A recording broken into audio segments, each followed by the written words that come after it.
Hi everyone. ఇప్పుడు మీరు చూస్తున్నది ఒక కపుల్ గేమ్ అండి. మనం పిక్నిక్స్కి అది వెళ్ళేటప్పుడు ఎక్కువ మంది కపుల్స్ ఉంటారు కదా. సో అప్పుడు గేమ్ సెపరేట్గా కండక్ట్ చేయాలంటే చాలా టైం అయిపోద్ది. సో అందుకని ఇది ఒకేసారి అట్ ఏ టైంలో ఆడుకోవచ్చండి. ఇది మీకు ఫుల్గా అర్థం అవ్వాలంటే ఎక్కడ వీడియో స్కిప్ చేయకుండా వింటే మీకు ఈజీగా అర్థమవుతుందండి. ఏం లేదండి, చాలా ఈజీ. జెంట్స్ అందరూ ఒకే లైన్లో, లేడీస్ అందరూ ఆపోజిట్ లైన్లో నిలబడతారు.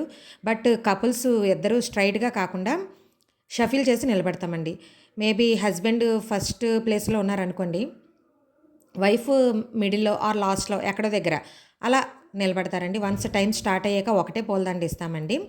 స్టార్టింగ్ ఎవరైనా ఒక జంట్ ఇంకో జంట్ మెల్ల వేస్తారండి. అతను వాళ్ళ వైఫ్ ఎక్కడుందో చూసుకొని వెళ్ళి వాళ్ళ వైఫ్ మెడలో దండ వేయాలండి. ఓకే. నెక్స్ట్ ఆవిడ ఇంకొక లేడీకి దండ వేస్తారు. ఆ లేడీ వాళ్ళ హస్బెండ్ ఎక్కడున్నారు అని సెర్చ్ చేసుకొని ఆ హస్బెండ్కి వెళ్ళి దండ వేయాలండి. ఇలా పాస్ ఆన్ అవుతూ ఉంటుంది దండ. మనం మ్యూజిక్ ప్లే చేస్తాము. మ్యూజిక్ స్టాప్ అయినప్పుడు ఎవరి చేతిలో అయితే దండ ఉంటుందో లేదా ఎవరి మెడలో అయితే దండ ఉంటుందో వాళ్ళ కప్పులు ఇద్దరు అవుటేనండి. అలా అందరూ ఆడుకుంటూ వస్తే ఇదిగోండి చివరికి మాకు వీడియోలో చూపిస్తున్న ఒక 4 or 5 పైర్స్ నించున్నారు. అలా లాస్ట్ వరకు గేమ్ ప్లే చేసి విన్నర్ రన్నర్ డిసైడ్ చేయడమేనండి.